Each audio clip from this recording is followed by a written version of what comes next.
YCP నేత సుధాకర్ మీడియాతో మాట్లాడుతున్నారు. ఇప్పుడు ఆ లైవ్ చూద్దాం. ఫోన్ కాల్, వాట్సాప్ చాటింగ్స్ ఏమున్నాయి? ఎందుకు ఫోను గయాబ్ అయిపోయింది? ఆ ఫోన్ ఎక్కడుంది?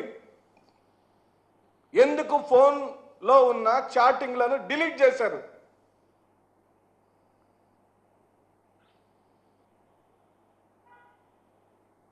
ఆ కోణంలో ఈ దర్యాప్తు ఎందుకు జరగటం లేదు?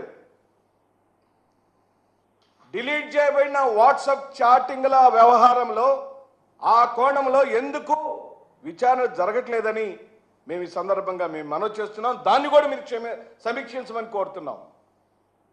చంద్రబాబు నాయుడు గారు దయచేసి ఆ షమీమ్కి సంబంధించిన ఫోన్ను ఎక్కడుంది, ఎలా ఉంది, ఎవరి పరిధిలో ఉంది, ఎందుకు వాట్సాప్ చాటింగ్లు డిలీట్ చేయబడినవో వాటిని క్షుణ్ణంగా అధ్యయనం చేయమని, దాన్ని కూడా సమీక్షించమని చెప్పి అడుగుతున్నాం. ఇక సాక్షులుగా చనిపోయిన వాళ్ళ గురించి మీరు రకరకాల కథనాలు రాశారు, క్యాబినెట్లో చర్చించారు. ఎందుకండి? ఈసీ గంగిరెడ్డి గారి స్థాయి ఏంటండి?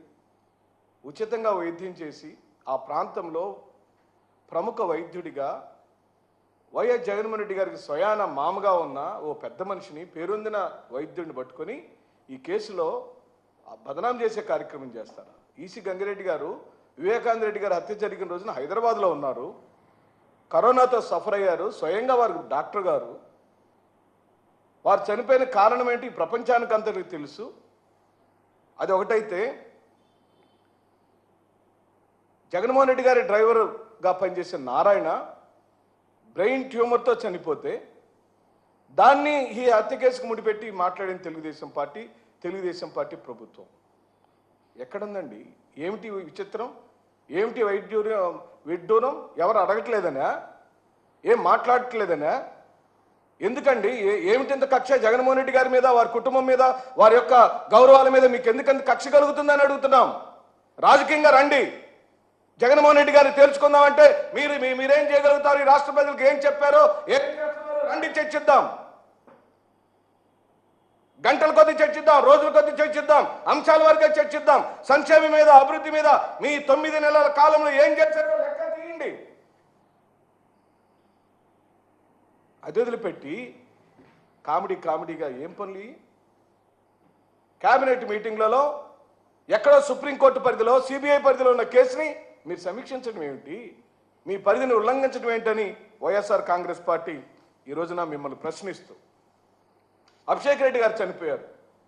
కేవలం ఇమ్యూనిటీ డెఫిషియన్సీ వచ్చి, వారు కుర్రవాడు, కుటుంబంలో అందరికీ మంచివాడిగా గుర్తింపు పొందిన అభిషేక్ రెడ్డి గారు సుమారుగా 6 నెలల పాటు చికిత్స తీసుకొని చనిపోతే దాన్ని ఈ కేసుకు సంబంధించి ముడిపెట్టారు. మరి ఇంత చేసిన మీరు, మీ దృష్టికి ఈరోజు తెస్తున్నాం. గంగాధర్ రెడ్డి మరణించింది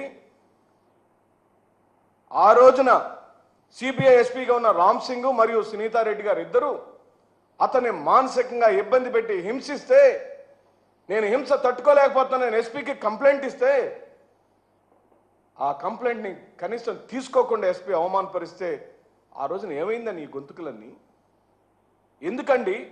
అబోధ కల్పనను రచించి కేవలం మాకు రాజకీయ నష్టం కలిగించడం కోసం, మమ్మల్ని ఏదో ఒక విధంగా బదనాం చేయడం కోసం, బురద జల్లటం కోసం ఈ రోజున మీరు చేశారని, అలాంటి నాయకులు చనిపోవడం నిజంగా మా పార్టీకి మాకు నష్టం అండి. మాకు ఎంతో నష్టం. ఓ ఈసీ గంగిరెడ్డి గారు, ఓ గంగాధర్ రెడ్డి గారు, అభిషేక్ రెడ్డి గారు, మా యువ నాయకుడు, అలాంటి వాళ్ళు చనిపోతే, మా ఇంట్లో వాళ్ళు చనిపోతే, మా పార్టీ నాయకులు చచ్చిపోతే దాన్ని ఈ హత్య కేసు ముడిపెట్టి మమ్మల్ని ఈ విధంగా బదనాం చేయటం ఏ మాత్రం స్థాయి మంచిది కాదని సందర్భంగా నేను మనవి చేస్తూ, ఇలాంటి సహజ మరణాలను, అనారోగ్యంతో చనిపోయిన మరణాలను వైఎస్ఆర్ కాంగ్రెస్ పార్టీకి చుడదామనో, జగన్మోహన్ రెడ్డి గారి యొక్క కుటుంబానికి, కుటుంబ సభ్యులకు చుడదామనో మీరు భావిస్తే ఆ పప్పులు ఉడకవని, మీరు చేయాల్సిన బాధ్యతలు, అధికారంలో ఉన్న మీరు అధికారంలోకి రావడానికి మీరు చెప్పిన ప్రతి హామీని నెరవేర్చాల్సిందే. మీరు చెప్పిన ప్రతి హామీ నెరవేర్చేదాకా వైఎస్ఆర్ కాంగ్రెస్ పార్టీ పోరాడుతూనే ఉంటుంది.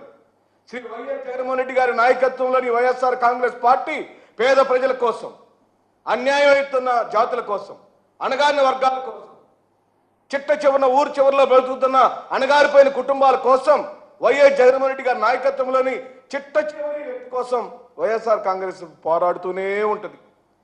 నీ కేసులు కానీ, నీ దాడులు కానీ, నీ మారణ కాండాలు కానీ, నీ హత్య రాజకీయాలు కానీ, నువ్వు హింసించినా, కొట్టినా, మమ్మల్ని ఎంత ఇబ్బందులు పాలు చేసినా, దొంగ కేసులు బనాయించినా, ఊర్లు బహిష్కరించినా మేము మాత్రం నిన్ను ఓడించటానికి మా చేతికి మళ్ళీ దేవుడు అవకాశం ఎంత త్వరగా ఇస్తే అంత త్వరగా నిన్ను ఓడించి మళ్ళీ వైఎస్ జగన్మోహన్ రెడ్డిని ముఖ్యమంత్రి చేసుకోవటమే మా ప్రాథమిక లక్ష్యం అని ఆ లక్ష్యం చుట్టూనే పరిభ్రమిస్తూనే ఉంటాం. ఆ లక్ష్యం కోసం పనిచేస్తూనే ఉంటాం.